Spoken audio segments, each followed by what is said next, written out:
On pensait, il y a encore quelques jours, que les updates liés à l'activité de la nouvelle éruption islandaise du Litli-Hrútur ne deviendraient guère plus que des updates. Après quelques semaines d'activité continue, de timelapse sensationnels, de noms islandais imprononçables, de drones qui se cassent la binette et finissent fondus dans la lave, et de reporters émérites qui bravent les émanations de soufre, on vient clairement de basculer dans le côté obscur de la force. Enfin, c'est plutôt le volcan qui a basculé, car il s'est littéralement transformé en un sublime symbole du Mordor. Son changement étant continu, sans relâche, on ne s'en rend pas forcément compte sur le moment. Donc, pour commencer, je vais vous montrer des images du volcan, lors de la dernière mise à jour vidéo postée sur la chaîne, que voici, puis des images une semaine plus tard, et les toutes dernières avant la publication de cette vidéo.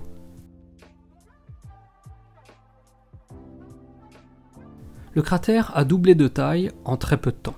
Trop peu de temps. Un cratère qui grandit trop vite, c'est un cratère fragile. Et ça n'a pas loupé.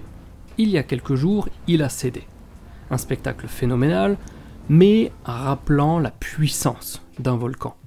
On rappelle aussi qu'il mesure environ 50 mètres de haut, pour à peu près 20 à 25 mètres qui dépassent du niveau de lave accumulé depuis le début de l'éruption. Ce n'est pas pour rien que le 23 juillet, Þorvaldur Þórðarson, volcanologue, nous disait ceci. Gerist, þá vitum svo sem ekki hvert, í hvað átt þeir munu hrynja. Þeir gætu farið til vestur eins og gerðum daginn.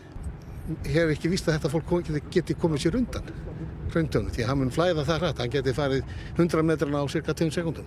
Oui, bon, blague. Voici les 3 points sur lesquels il a insisté.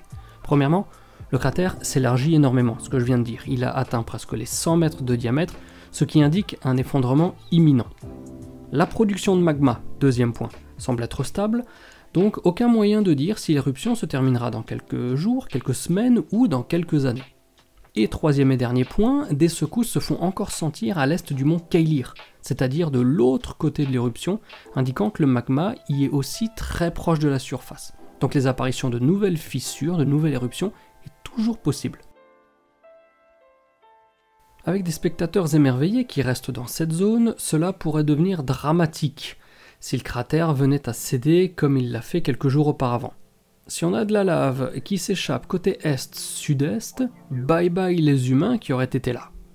Les avertissements des autorités, en plus de fermer le site chaque jour quasiment entre 18 h et 9 h du matin, ne sortent donc pas de nulle part. Le 24 juillet, nous en avons eu une démonstration qui aurait pu effectivement tourner au drame. En fin de matinée, le cratère, qui depuis 24 heures s'était fortement rempli en raison du manque d'évacuation de la lave, a cédé sur sa face nord. Il faut attendre assez peu pour voir la lave apparaître suite à l'effondrement de l'un des pans du cône. Puis, elle va couler en grande quantité vers le sud alors que le cratère se vide peu à peu. Rien de spécial, me direz-vous. C'est même beau, non? Oui, bon, c'est clair, c'est magnifique, sauf que là où la lave a coulé, c'est précisément là où les touristes venaient contempler le spectacle. Dieu merci, aucun dégât. Les gens n'avaient probablement pas encore eu le temps d'avaler les 10 km depuis l'ouverture du site le matin même. Si vous avez suivi mes vidéos, vous savez donc que je serai en Islande de la fin août à la fin septembre, et je croise les doigts pour que l'éruption continue et que je puisse vous ramener des images toujours plus belles pour la 3e année consécutive. J'en profite pour saluer les passionnés que je guiderai en Islande au cours de ces 2 voyages, qui ont été refaçonnés spécialement pour l'occasion afin de ne manquer aucune miette de cette éruption. Et pour ceux qui souhaiteraient rejoindre cette grande aventure en participant au voyage de l'été prochain, je sais que c'est encore dans longtemps, mais l'Islande c'est un voyage pas comme les autres. Il faut s'y prendre vraiment très à l'avance.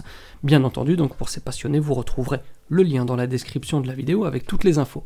Je me permets une petite remarque d'ailleurs, l'Islande c'est que 6 ou 8 personnes par voyage maximum, car l'itinéraire que j'ai créé pour vous est si spécial qu'il ne peut pas se réaliser en plus grand nombre. La bonne nouvelle toutefois au niveau de l'éruption, c'est qu'il semble peu probable, vu la topographie de la vallée autour du Litli-Hrútur, que la lave submerge cette colline, qui constitue un parfait point de vue et dont l'accès est facilité par des chemins créés pour les éruptions 2021 et 2022. Avant de poursuivre, permettez-moi aussi une micro-digression pour vous montrer par l'image pourquoi. Les gens qui s'aventurent sur la lave fraîchement refroidie sont totalement inconscients. Regardez cette partie de la lave. Elle est noircie, elle est durcie, elle est refroidie. Certes, on est d'accord, mais ça n'empêche pas qu'en dessous, nous avons de la lave en fusion, des milliers, des centaines de milliers de mètres cubes de lave en fusion. Si ça fume encore depuis 2021 à certains endroits, franchement, y croit quoi les gars, c'est pas pour rien. Imaginez donc que quelqu'un se balade, en se disant vas-y, allez, je fais vite, je fais gaffe, je fais bien attention, et ben ça change rien. Parce qu'en une fraction de seconde, bam, tu finis fondu. Regardez ce que ça donne. La lave sort de nulle part, sans prévenir. Actuellement, on approche donc les 15 millions de mètres cubes déversés sur une surface d'environ 1,5 km². En écrivant le script, je voulais ensuite soulever la question pour vous les amis de savoir comment le cratère allait se reconstituer. Mais on a eu la réponse en moins de 24 heures lorsque la brèche s'est colmatée. La marmite a donc repris son activité pour le plus grand bonheur des passionnés venus du monde entier, et quand je dis monde entier, aucun rapport avec les stomatologues. Cette marmite, d'ailleurs, a emprunté depuis un style tendant beaucoup plus vers le geyser de lave. Ça bouillonne un petit peu moins, et on a des expulsions soudaines de lave beaucoup plus intenses et beaucoup plus hautes qu'auparavant. D'ici quelques jours, il est certain que les premières photos tomberont de la part des habitants de Reykjavik ou de Hafnarfjörður, qui ont une vue dégagée sur les 30 km qui les séparent du cratère. Et bien entendu, je ne manquerai pas de vous les partager, tantôt sur Facebook, tantôt sur Instagram. Dans tous les cas, espérons que notre ami Thorvaldur a eu quelques mots prophétiques et que l'éruption durera longtemps, très longtemps. Vous pensez bien que maintenant qu'on s'approche d'un 3 sur 3, mon esprit en pleine ébullition dans l'organisation des voyages de l'année prochaine ne souhaite qu'une chose, c'est de faire 4 étés d'éruption consécutifs. En tout cas, ça serait top, vous pensez pas ? Et c'est sur cette question un petit peu rhétorique que je vous remercie d'avoir profité de ces réjouissances islandaises jusqu'au bout. Et de mon côté, eh bien, je vous donne rendez-vous sur la chaîne pour la prochaine publication. Et d'ici là, comme toujours, portez-vous bien et surtout n'oubliez pas de garder la passion. Ciao ciao.